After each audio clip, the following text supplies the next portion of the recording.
What's up, Chiefs Kingdom? Welcome back to the channel. I'm absolutely fired up to talk about one of the most exciting possibilities for Kansas City, the potential return of Tyreek Hill. This guy is electric. Whenever he's on the field, it's like watching a rocket in motion. His insane speed, sharp route running, and the ability to turn any play into a touchdown make him one of the most dangerous offensive weapons in the entire league. You really can't blink when he's on the field, and he's always a threat to break off a huge play. Now, just imagine if Hill were to reunite with the Chiefs, lining up next to Patrick Mahomes and Travis Kelce once again. Think about that trio. Mahomes' arm talent, Kelce's dominance at tight end, and Hill's breakaway speed. That would be a trio of offensive firepower that could completely break any defense. It would be the ultimate nightmare for any opposing team. Defenders would be left scrambling, trying to figure out who to cover, and the Chiefs' offense would hit another level of explosiveness. Seriously, if Tyreek Hill came back to Kansas City, the offense could be more dangerous than ever before. But before we dive deeper into that, let's talk about the upcoming Super Bowl. There's a lot of buzz around the Chiefs, and they've got a secret weapon that could very well be the difference maker against the Eagles. Who's that player? Stick with me, because I'm about to reveal everything you need to know to get ready for the big game. If you haven't subscribed yet, now is the time to do it. Trust me, you won't want to miss any of the Super Bowl analysis and breaking news we've got coming your way. We've got everything Chiefs related, sharp insights, exclusive coverage, and the kind of energy that only Kansas City fans know how to bring. Hit that like button, turn on the notifications, and let's get into it.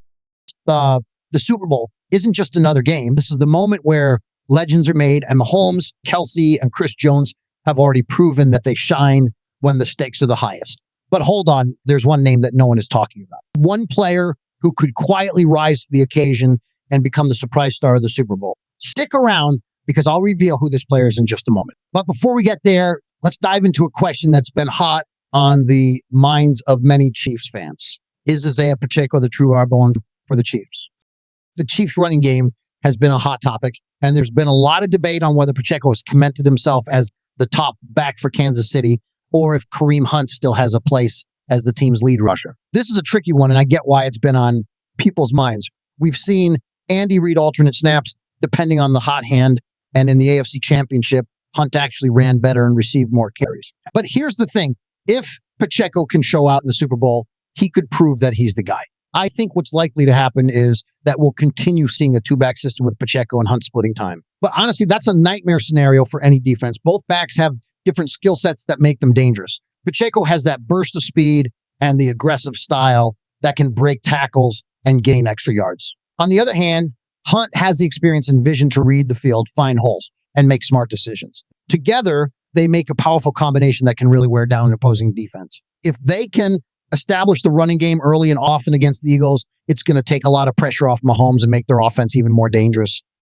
Now, let's shift gears and talk about the draft. Should the Chiefs use their first-round pick to select a left tackle?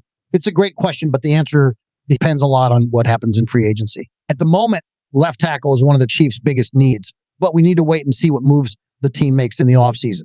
If Kansas City loses some key offensive lineman, especially a tackle, it could make a lot of sense to invest that first-round pick in someone to protect Mahomes. But we also know that free agency can throw a wrench in the draft process.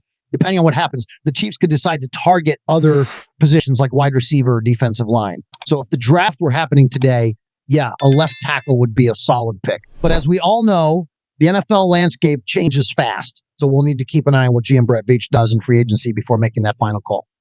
All right, now for the big reveal, the secret weapon for the Chiefs in the Super Bowl could very well be Juju Smith-Schuster. I know you're probably thinking, really, Juju? Some fans have been hard on him, saying he's unreliable or more famous for his TikToks than his actual football play. But let's not forget, when the Chiefs needed him the most, Juju showed up. In the last Super Bowl he played with Kansas City, he had 7 receptions for 53 yards. He might not always get the credit, but he's made some huge plays in the postseason that have helped move the chains and keep drives alive. Mahomes trusts him in those critical moments. Plus, let's not forget that Juju loves the big stage. Do you remember when he poked fun at James Bradbury after the last Super Bowl? He thrives in those high-pressure situations. If the Chiefs need a surprise playmaker to step up and give them a boost against the Eagles, Juju could be the guy. He might just be the X factor in the Super Bowl. Speaking of defense, let's talk about one of the most pressing questions. Can the Chiefs stop Saquon Barkley? Barkley had an absolute monster season for the Eagles, and he's one of their main offensive weapons. What makes him so dangerous is that he's not just a powerful running back. He's also a versatile weapon who can catch passes and make big plays in space. The Chiefs defense will have their work cut out for them. The key to stopping Barkley isn't necessarily shutting him down entirely. Let's be real. That's nearly impossible. But if the Chiefs can limit his impact on the ground and force the Eagles to rely more on Jalen Hurts' arm, they'll have a much better chance of containing him. Barkley can break a game wide open, but if Kansas City can make Philly one-dimensional, they'll be in a much better spot to secure the win. Now, I know that's a lot to digest, but let's shift our focus back to the present. Specifically, how the Chiefs can defeat the Eagles and secure another championship. This is the big one. How do the Chiefs beat the Eagles and claim their third Super Bowl in just 5 years? It all comes down to three major factors: dominating the trenches, exploiting the right matchups on offense, and shutting down the Eagles' run game. Let's break it down.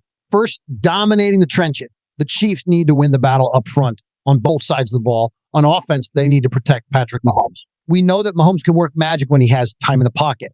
But if the Eagles' defensive line gets consistent pressure, it could make things very difficult for the Chiefs to sustain drives. On the flip side, the defensive line needs to get pressure on Jalen Hurts. Hurts is one of the best dual threat quarterbacks in the league. And if the Chiefs can't contain him and force him to play from the pocket, he'll burn them with both his arm and his legs. The Chiefs have to get after him, but they also need to be disciplined in their approach. They can't let him escape and make plays with his legs, or they're in trouble.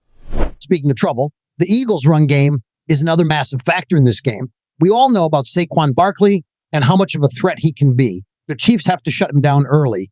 If they allow the Eagles to establish a solid run game, they're going to be playing from behind. The key is forcing the Eagles to be more one-dimensional, make them rely on the passing game more than they'd like to. That's where the Chiefs' defense can really make an impact. If they can get the Eagles off the field on third downs and get them to pass more often, that plays into the Chiefs' hands.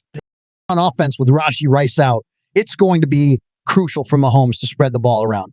He's always been great at finding the mismatches, and this game will be no different. Mahomes can't afford to lock in on one player, so he's going to have to spread the ball around to everyone, whether it's Juju Smith-Schuster, Travis Kelce, or even the running backs out of the backfield. If Pacheco and Hunt can establish the running game and take some of the pressure off Mahomes, that'll help open up opportunities in the passing game as well. Mahomes is great at taking what the defense gives him. So if the Eagles make any mistakes, you know he'll capitalize.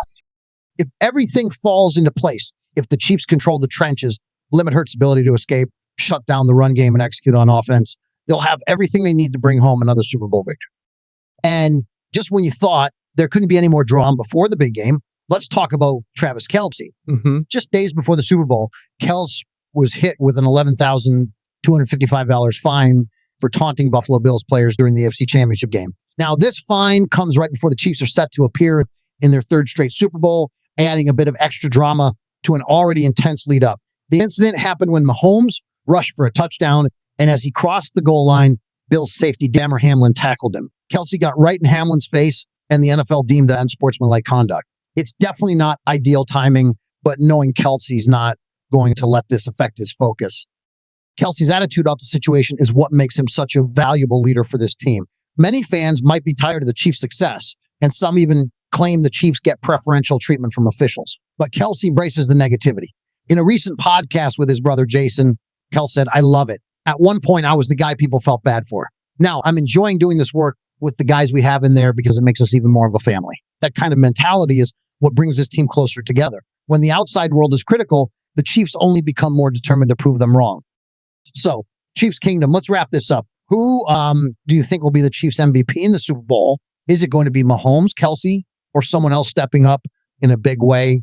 Let me know in the comments below. And make sure to stay tuned for more coverage as we get closer to the big game. If you haven't already, hit that subscribe button, turn on your notifications, and share this video with every Chiefs fan you know. We got a lot more content coming your way. So get ready for all the excitement. I'll see you in the next one. Go Chiefs.